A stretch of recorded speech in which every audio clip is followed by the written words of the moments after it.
Hi guys, this is Tommy from Boost Racing. I'm planning to do a build series on a Volvo Redblock engine and a kind of interesting build series.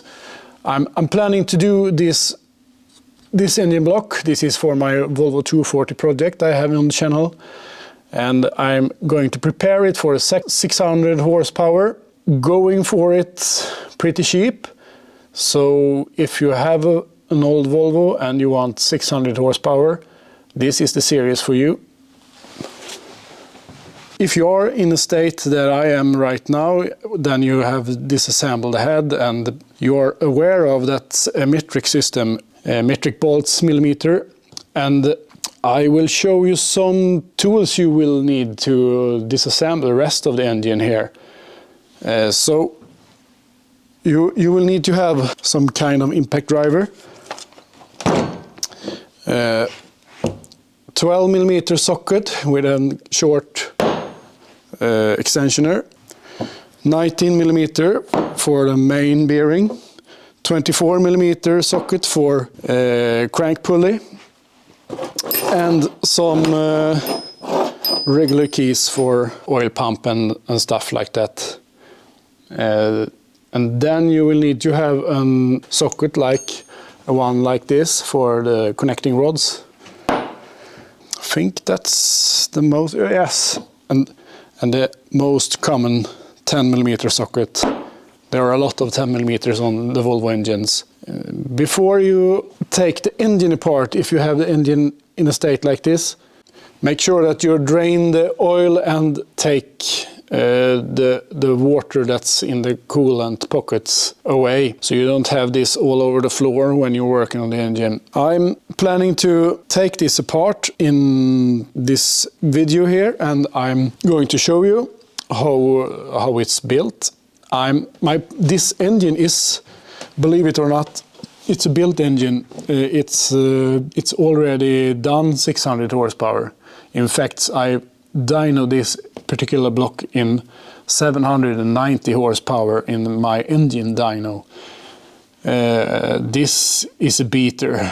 I put a lot of force in this, and I have overhauled it once and put it back together and never run it after that. And we have to take it apart, and I'm going to hone the cylinders to make sure I have straight and good cylinders with no glazing in the cylinders, so we can keep the Volvo 240 project up and running. So I'm planning to make this video to show you how you build a 600 horsepower budget block. The engine block you are looking for when you want to build a kind of this is all engines from 1990 and newer. It's the better thrust bearing on the crankshaft. The earlier B230 engines have the thrust bearing in the middle of the cranks, and they are a low friction engine, and those kind of engines is not a popular start to build an engine on.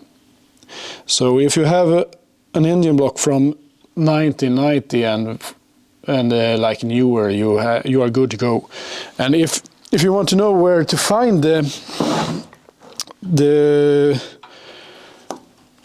year of your engine, you have a stamp here. This is 1991 engine block, and here you have the time when it's done. I can't read this really now, but it tells you pretty much exact when it's cast, this block. But 91 is all I have to know, and I think this is not an oil squirter block.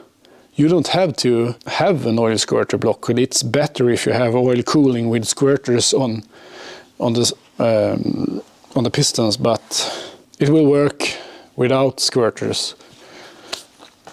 So I'm planning to disassemble this, and we're going to talk a lot more about what parts we need to use and how we check some maintenance stuff. So I'm showing you how to disassemble this engine right now, and we watch what parts we have to use to get this a 600 horsepower block.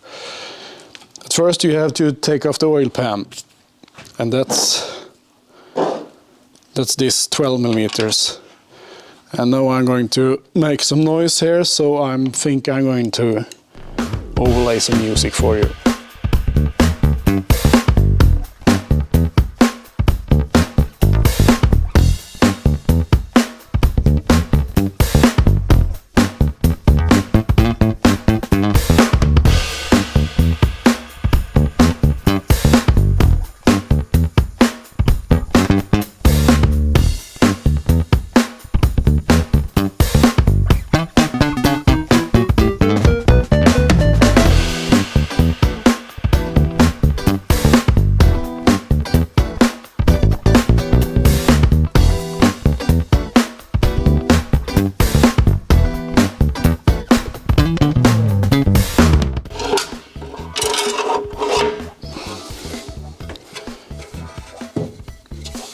I can take one thing about this oil pan. It's a kind of original oil pan, and this engine, if you notice that it's not a turbo engine from the start. So what you do if you don't have a turbo engine, you weld up an oil return line from the turbo to the oil pan itself. Not much to it. It's an original pan with a welded 90-degree bend. So as I mentioned earlier, this is a 790 horsepower turbo engine that I've just run in my engine dyno, so he never seen a car, but it has put a good amount of force through this engine block. And stuff you need for building a 600 horsepower engine is, at first, you see here, you're going to have your H profile rods. This is very important. The stock rods is only going to hold about 300 horsepower or maybe 350 horsepower. It depends really on what kind of torque you are building, like what size of turbo you have. If you're planning to make more power than that, you have to buy this H profile rods. I don't know if you see right now, but if we're looking down here in the crankcase, you don't see any oil squirters on this. So I have been running an engine without oil squirters to 790 horsepower, around 800 horsepower. Completely good, without no problem at all. So you don't have to have the oil squirters. It's good to have them. You are going to get a lot more oil up to the wrist pin, and the cooling of the pistons is a very good thing to have. Like it is right now, I'm going to disassemble this.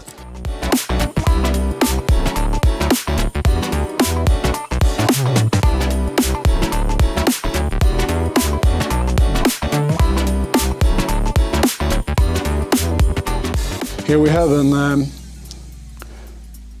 it's a standard oil pump, just a later one oil pump. This is from, I think there is a model that's got less taller gears that are, I think that's an early B230 engine oil pump. And when all oil pumps in the engines that are from 1990 and ahead is these good high flow pumps.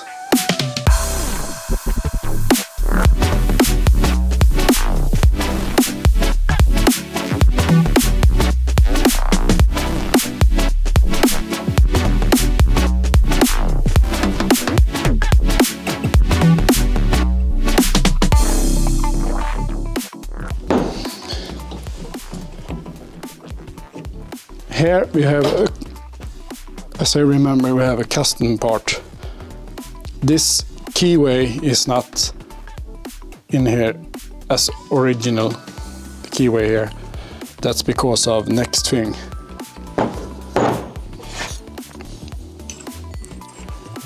This is an aftermarket wheel for the timing belt with a key. original this is a sintered kind of wheel. It's very easy to break the pins that are lining the wheel on the kind of pulley and on the crank. So when that's happened, you are going to throw the timing of the cam off and potentially wreck the head. So this is a good solution for have a trouble-free life.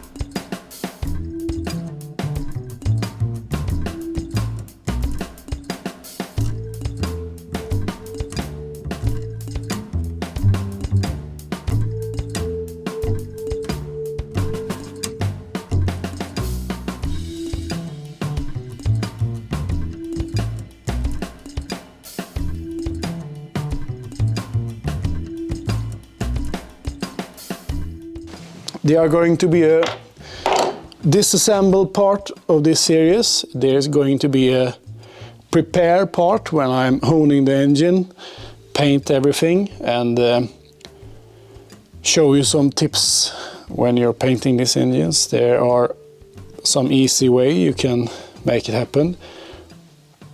And the last part is when we remount everything, we build it together and make it prepared for the cylinder head bolt on. When you disassemble both the front and the rear covers, it's time to take the pistons out. And to take the pistons out on this edge profile, I think you will need to have this 7/16 socket.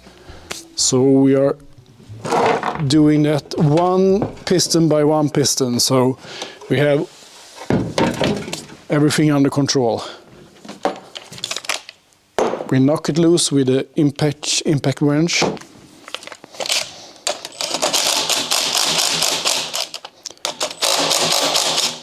Just loosen the bolts so it turns just a couple of turns, and give it a light knock on the bolt heads with an rubber hammer or something like that. When you do this, you are separating the cap from the rod, and it should be a lot easier to handle this with care.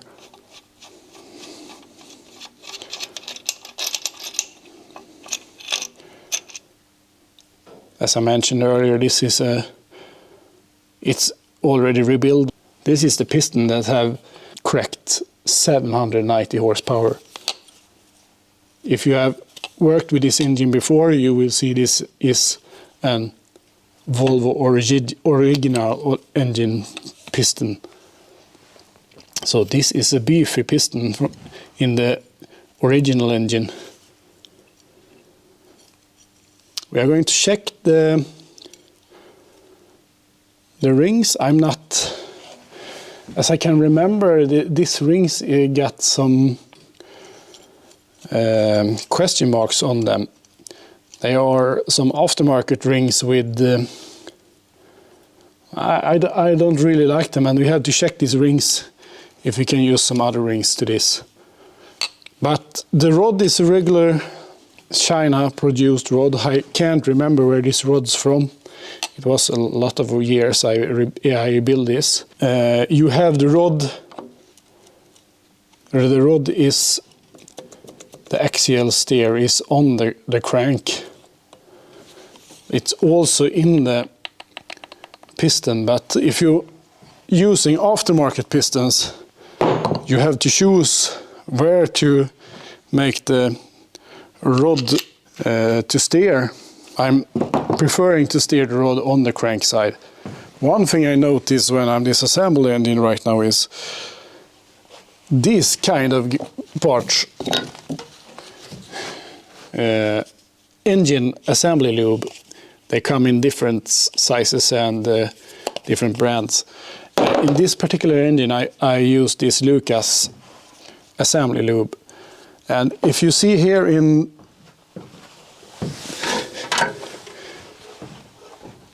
here in the oil pan, here you have motor oil. That stuff you use when you're installing the pistons. You're oiling the cylinders with motor oil and insert the pistons. But on the bearings you are using Lucas assembly lube. And why? Yeah, I can see why here.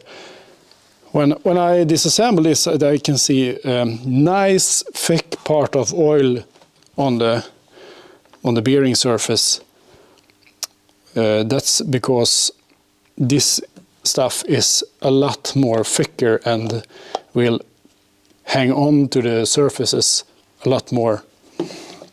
Motor oil got the tendency to run away, and if your engine is stored for some time, it's going to be a start with minimum oil on the bearings. You want to have oil from the beginning when you start. So if you assemble an engine and know it's have to wait some weeks or months before you start it, use something like this. Then you know that your bearings are oiled up when you're starting it.